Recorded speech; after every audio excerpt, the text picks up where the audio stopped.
Yo, what it do, man? Lil Randy there, finna go live right quick. You know what it is, man. Screwed up click for life. Man, shout out to all the screwheads. Everybody been staying down. You know what I'm saying, with this SUC. Uh, I'm gonna just hop right into it. I ain't gonna wait on nobody to get online because I ain't gonna be on there too much longer. What it do? 6700. What it do? Conscious, what's up with it?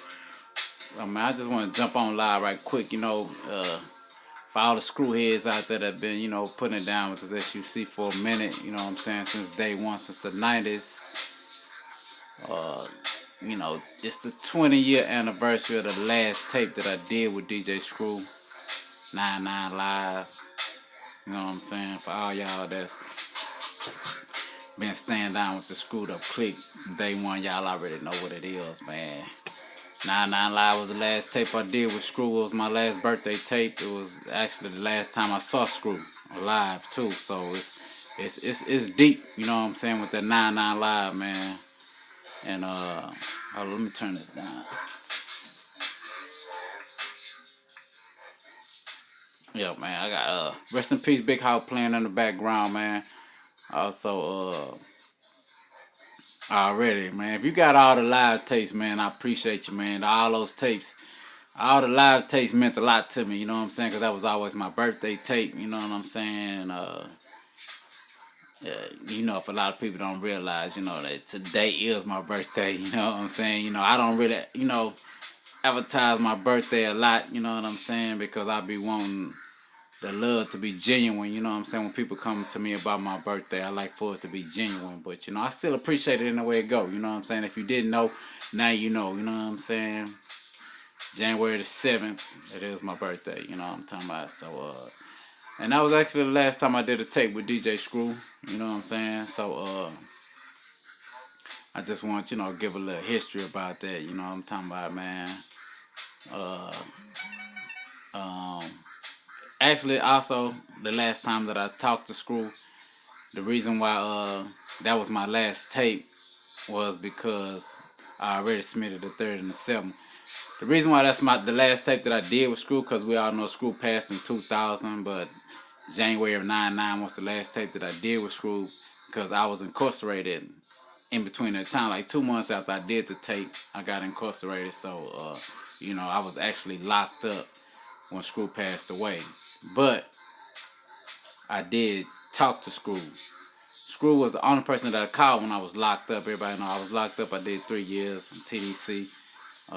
While I was locked up, I got a chance to make a phone call, and I didn't have to call family because my family came and saw me pretty much every weekend. You know what I'm saying? Shout out to all my whole family that stayed down with me during that time. And so yeah, like I was saying, man, when I got a chance to make a phone call, uh, yeah, I'm gonna give y'all a little history on this one, man. It's deep, man. I know I don't talk a lot. I know I don't make a lot of live videos. You know what I'm saying? I just haven't really got into the internet like that too much. But I try to stay in tune, man. But give y'all a little history, man, so y'all can learn, a little bit more about me, man. Especially being that this is on my birthday and being that it's been 20 years since I made the last tape with Screw. You know what I'm saying? It's gonna be forever. Rest in peace, DJ Screw, because he showed me a lot as far as just being genuine with people and, showing love to people, in a real way. Whoever show you love, show them love. You know what I'm saying? Anybody that's down with you, say down with them. And that's kind of much that was kind of his motto. That's kind of like what he taught me a lot, you know what I'm saying? I appreciate it. But like I say, I got a chance to make a phone call, and the phone call that I made was to Screw. And during the time that I was talking to Screw, I had like 15 minutes to talk to him, you know what I'm saying? And we joked around, and we joked about, I can't remember exactly how the conversation went, but the one thing that was vivid and I think will always be in my mind, you know what I'm saying, that was the part where we had a conversation about it was about to roll around to 2000, and it was time to make 2000 live, you know what I'm saying, 2K live or whatever you want to call it, you know what I'm saying. It was gonna be time for me to make another birthday tape, but I couldn't make that tape, and Screw was trying to record my voice, But he didn't have enough time, to hook up his equipment and his mic and all that. He was gonna record my voice just to put it on the tape.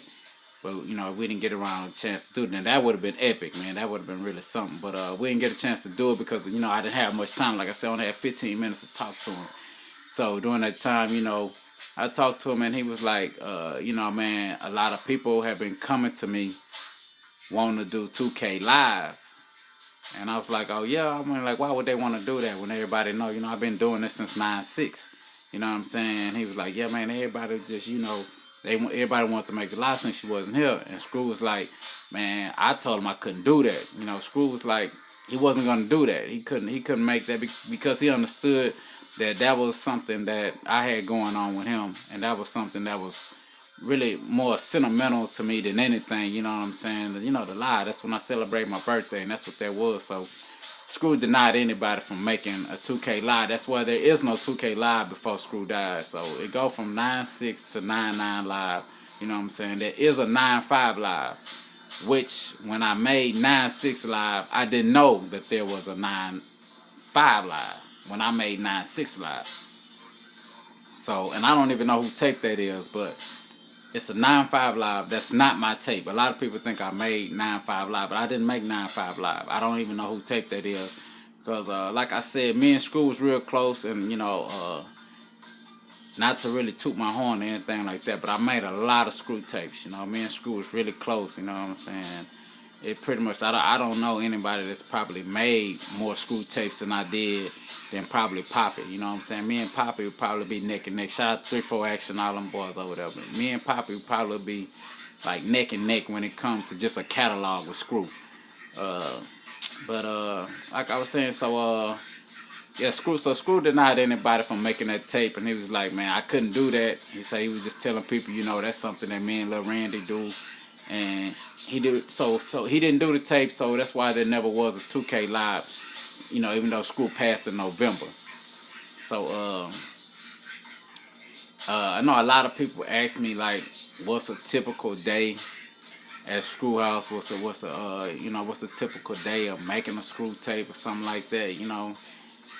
With me, at the time when I did Screw tapes, it was just a way of life. I really didn't think about it. You know what I'm saying? So I sat down, for a couple of days because I knew I was going to make this video. And I was like, just trying to think about actually making a tape with Screw. Like, how would the day go? Basically, I would probably wake up or whatever. And Taylor May, what's up with it, bro? I would basically wake up, call Screw. I'm not gonna give y'all like making a live. I'm gonna just give y'all just a typical, like if I just made any other tape, like On the Road and Red, Nobody Does It Better, or just a regular Screw tape. You know what I'm saying? Because in the beginning, like in 90, 91, 92, whatever, when I made tapes with Screw, there were no names on the tapes. So, I had over hundreds of tapes that I did with Screw before he started putting names on them.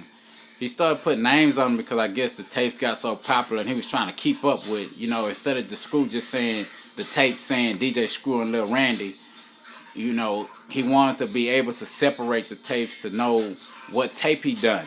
You know what I'm saying? Because in the beginning, like I said, the tapes basically just said DJ Screw and Lil Randy on the tape. That's it. It didn't say 9/9 Live, 9/6 Live, or On the Road Away. It didn't have any of that on there. And man, what's for sure, man? Quail Meadows, what it do? 10201, and Apartment 100. You know what I'm saying? But I would the tapes would only have DJ Screw and Lil Randy on there, and it would say Fool on it. And everybody know that.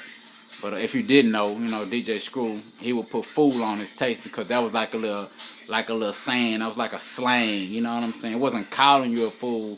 It was just like, saying like damn fool, or wow man, you a fool for that or whatever. You know what I'm saying? So that was his little thing behind the Fool on the tape. You know what I'm saying?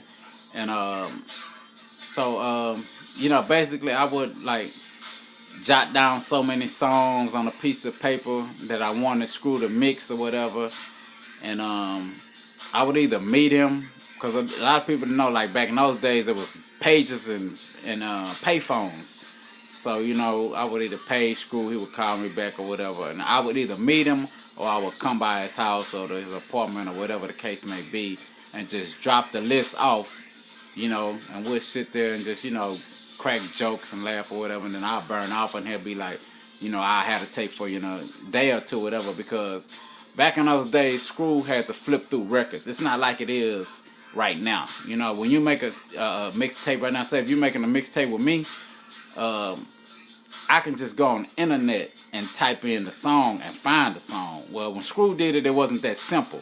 Now, when Screw did it, he had a room that was full of records. So he had to go and search through all them records. Like if I had a song that was 10, 15, 20 years old, he would have to go in that room and search through all those records. You know what I'm saying? Just picture somebody going into a room where there's about 10,000 records, and you have to flip through these records to find these songs. So that's what took most of the time in making a Screw tape, was him flipping through the records to find your songs. If you wasn't using like a recent song, something like his recent songs and recent records, he had them close by the turntables. He had them close to him on the floor. Like I know y'all seen a lot of pictures of Screw flipping through records or whatever. Those records that were in the little like I think they were like, he had one time he had them in like little post office crates, and then you know he was using different kind of crates. You know what I'm saying? He kind of had outgrew the milk crates because they didn't hold enough records, so he had got bigger crates. You know, I think he was using like some laundry mat type crates to hold his records because they were kind of, you know, a little bit bigger than a milk crate. So, man, shout out to everybody that's tuning in, man. You know what I'm talking about? And so he would have to flip through these records, you know what I'm saying, to find these songs. And once he did that, you know, if there were old records that he had to go look for, he would bring them in closer to the turntables, you know what I'm saying, so he could get to them quick. And all he would do, he would once he got your list together and he found your all your records and all your songs, he would put like where the records were stacked up at, he would take your record and flip it up where it'll be sticking out like at an angle, like the tip of the record will be sticking up. So when it was time for him to mix, he could turn around and just find the record without having to flip back through the records. He would leave your record sticking up in an angle, you know what I'm saying? And he would just ask you like what song you want first, and then when you tell him what song you want the tape to start out with, he would start it out with that, and then everything else would be freestyle, you know. Or he would ask you like what would you want last too.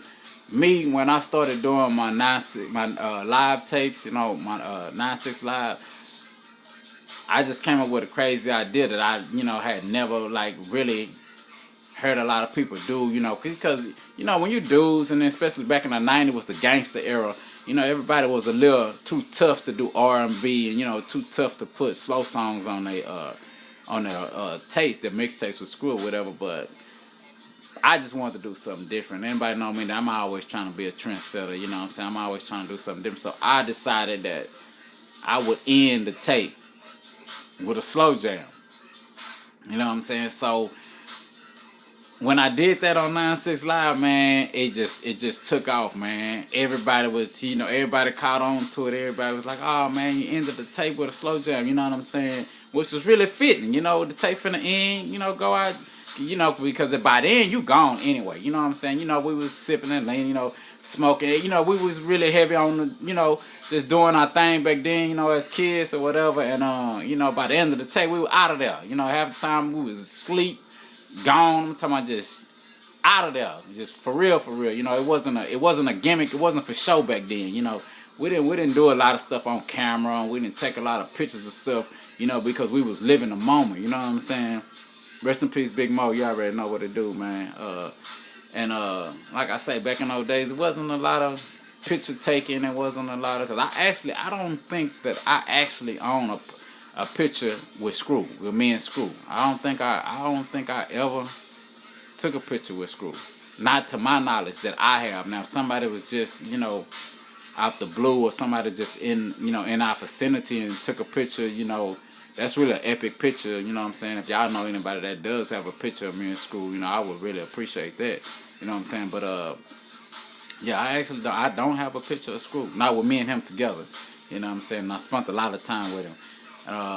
But yeah, that's just a little history, man. So that's like, so as far as back to making the tape, like I say, he would cock the records up. You know what I'm saying? Had the records where he could easily get to them, or like if it was a record he knew he was finna mix next, he would take that record and put it right on the side of the turntable. And most of the time most of the time I wouldn't even be paying attention to Screw.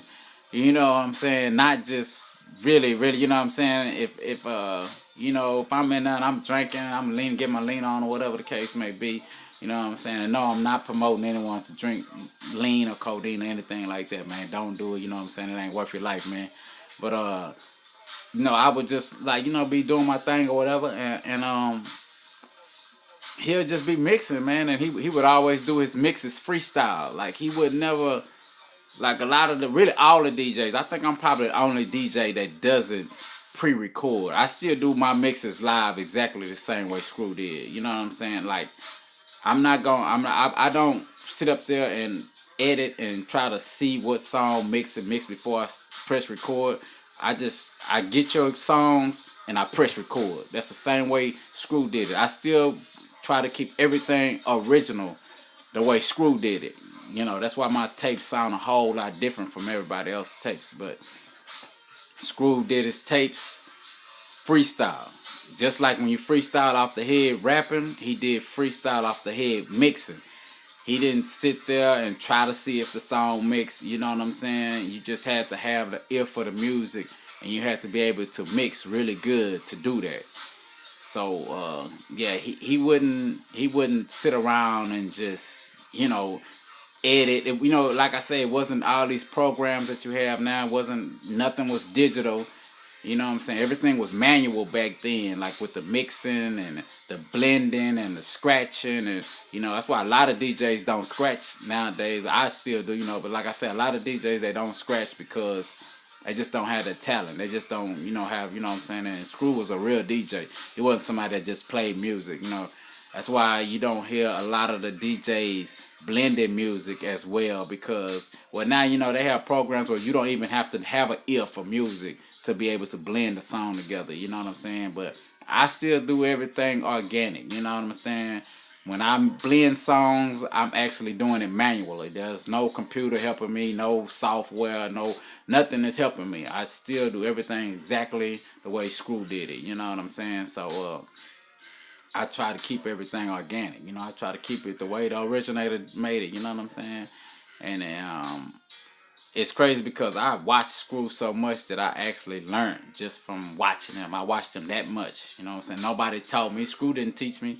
You know what I'm saying? I never imagined that I would be doing, what he did for so long. You know what I'm saying? I had no intentions on making mixtapes or being a DJ or anything. You know what I'm saying? But, you can't stop your calling. So that's what it is. But like I say, man, it's been 20 years. 20 years, man. 20 years since I did the last tape with DJ Screw. You know what I'm saying? I know he rested in peace. And it's 99 Live, but I started this thing 9-6. 9-6 Live was the first kickoff to the lives. And it's been a journey, man. It's been a hell of a journey, you know what I'm saying? I appreciate everybody that's been staying screwhead since the 90s and everybody that's new. You know what I'm saying? If you're just not getting hip to Screw music, I appreciate that too. So everybody out there, man, if you're screwed up, stay screwed up. It's all love. Like I said, I wasn't gonna spend too much time on this live. I'm trying to make sure I don't miss nobody questions that they asked me. I hope I made it clear, because I know I was kind of rambling because I'm not trying to be on there too long. Just a day in the life of making a Screw tape. Like I say, I would just call Screw, get my songs together, whatever. He'll hit me back and be like, hey, come through, let's do the tape, whatever, But for the most part, we were just kicking it. That's why a lot of people need to understand too, we wasn't in a big, expensive, exclusive type studio or anything like that. We were actually in Screw House, just Like, you know, if you knew your homeboy and he was a DJ, we just had the turntables on the table in the corner against the wall in the house. It wasn't no, we just called it the studio, or as we do now, the screwdio, you know. But it wasn't inside no $1 million building. It wasn't no, you know what I'm saying? There was no type of expensive anything. You know what I'm saying? But Screw just had talent, man. Screw had he was a really gifted DJ to where, you know, I don't know a DJ that has more creativity than him. I've never seen another DJ with more creativity. You know, there are a lot of DJs that can scratch very well, but as far as creativity and mixing and blending and, you know what I'm saying, creating your own style, I don't know another DJ that did that, you know what I'm saying? I don't know another DJ that was better or, you know, more creative than he was, but that's pretty much just a day at Screwhouse. So, and also at Screwhouse, you know, somebody asked me, was the tape done in the daytime or the nighttime? Me personally, I've never done a tape with Screw in the daytime. You know what I'm saying? Because he was mostly asleep or slowing the tape down during the daytime. You know, in the daytime, it was just, you know, normally with Screw, call him in the daytime. We either at his house by 7 or 8. But then most of the time it even got later than that, because at one time when his tapes got really popular and he had to open and close his gate, like, you know, I think he would open his gate at like 6 or 7 o'clock, maybe 8, and then the gate would stay open till the tapes was gone. So with that being said, just say if it took him an hour, you know, it was at least 9 o'clock, 8, 9 o'clock before all the tapes were sold. So we had to start recording your tape after that. So, and on average, recording a Screw mixtape, like I told y'all, he had to look for those records. So that took a lot of time looking for those records. So an average Screw tape, man, was at least 8 to 10, 12 hours. You know what I'm saying? Sometimes longer. You know what I'm saying?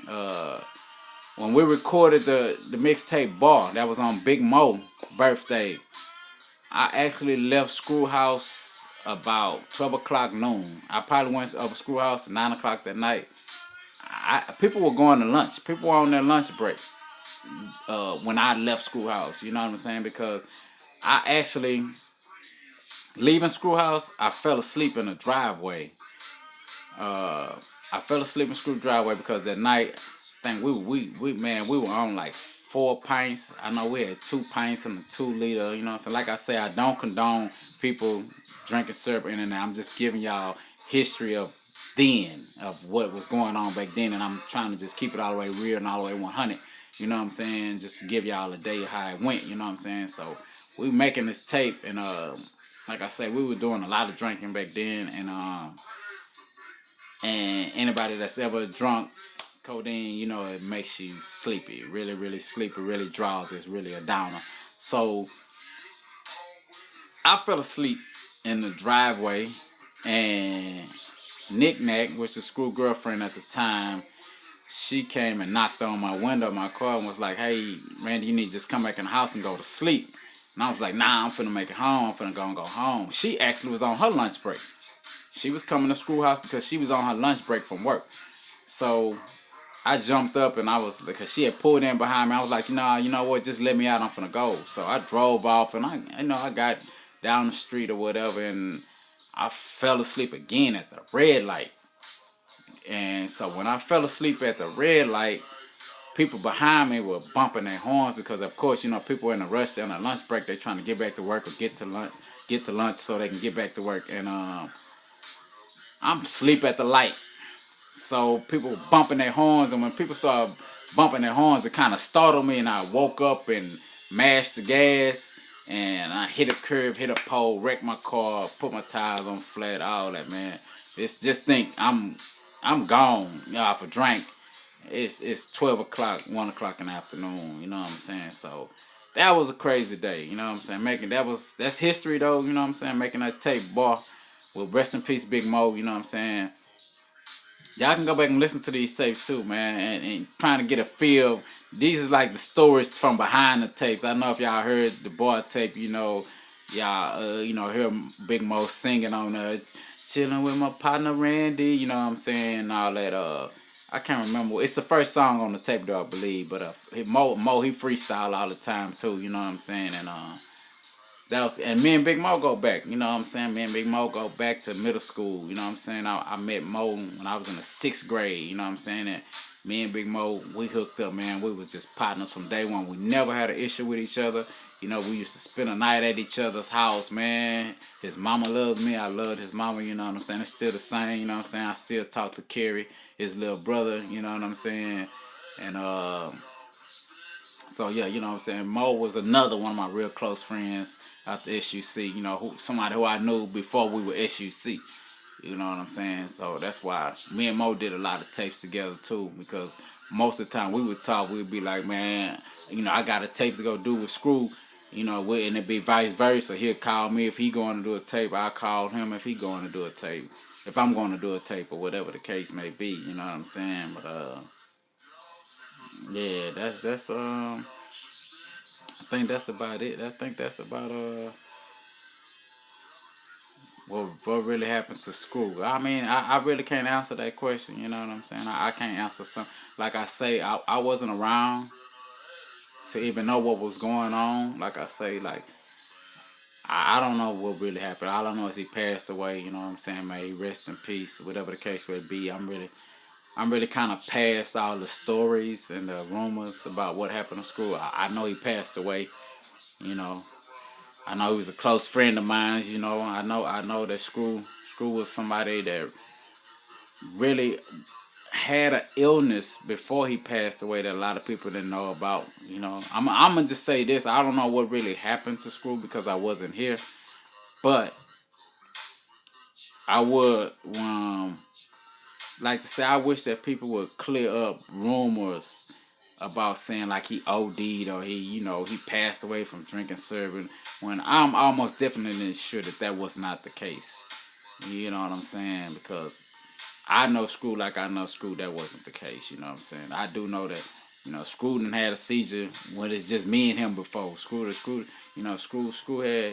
he had health problems. You know what I'm saying? Which a lot of people do. They just keep it quiet. You know what I'm saying? There's a lot of people that live in pain and just don't say anything about it. You know what I'm saying? With a person like him, he really came to the limelight after he passed away. You know what I'm saying? So people didn't really know him unless it was through music, but they never knew the Screw before he had a car. They didn't know Screw, the person that would call his homies to come take him to Soundwave or Stickcar so he could pick up records and stuff like that. You know what I'm saying? So, like I said, that's a whole nother story. I'll be on here for hours trying to explain all that. And I just, you know what I'm saying? DJ Lil King, what it do? What it do? SUC Holding Agent, what it do, homie? You know what I'm saying? And like I say, if y'all missed the video, man, I'm gonna try to save it. Hope I don't mess this up because a few times I made live videos, I tried to save them and I didn't. But I'm hoping that I can save this one for y'all to go back and watch it. You know what I'm saying? And just try to take heed. I already shout out what's up everybody out there in Minnesota, man. You know what I'm talking about. What up, DJ Lil King? What it do, homie? What's good, man? Shout out to all them boys out there in Corpus Christi. But yeah, hopefully, I didn't ramble or discombobulate anybody or get y'all confused, man. That's what I need to figure out, man, how to upload it to YouTube and Facebook. I really don't know. I need to figure out how to save it first. Let's make sure that I save this video. And then, maybe one of y'all can go on my DM and try to walk me through on how to put it on YouTube or put it on Facebook or whatever, because I need to make sure that I save it. Like I say, I'm not really savvy with the internet yet, because I don't even have a Facebook app. I don't even have the Facebook app. So that's why I never do a Facebook Live. Every time I do a live, I do it on Instagram, because I do have the IG app. You know what I'm saying? Paul Dream, what they do, homie? All them boys out there stay screwed up. You know what I'm talking about? But yeah, man. So like I say, that's about it, man. On my Screw stories, man. And it's been 20 years. 99 Live, last tape I did with DJ Screw. y'all make sure y'all tune in to all my music. I still do new music, you know what I'm saying? Not trying to really just plug, just letting y'all know, man. If y'all real screwheads, y'all want to listen to music that I'm still doing, man, y'all can just go on any site where y'all listen to music and I already shout out to the homie out there in Montana. Paul Dream, what they do, homie? Stevie, what they do, man? Shout out to my homie Stevie. You already know what they do, man. That's from Pampers, you know what I'm saying? Willowbrook, Calhoun, you know what I'm saying? But yeah, y'all can go Lil Randy SUC on all music platforms, you know what I'm saying? And like I say, I got another album that I'm gonna release that I never released that I did in 2009. This year is actually 10 years for that album. It's called On My Note. You know what I'm saying? I officially did On My Note 2. I released that one. Y'all can go check that out too on iTunes or Tidal or wherever you listen to music at. Just search Lil Randy SUC On My Note. You know what I'm saying? And check that out. And so that's gonna be this year marks 10 years for my first studio release, which was On My Note. I did that in 2009, so I'm gonna release that. And man, I appreciate y'all tuning in. You know, I appreciate everybody that's gonna go back and watch this. And much love, DJ Screw. May he rest in peace. And I'm out, man. Y'all stay up and stay real. You know what I'm saying? Screwed up, click for life, man. Get egg.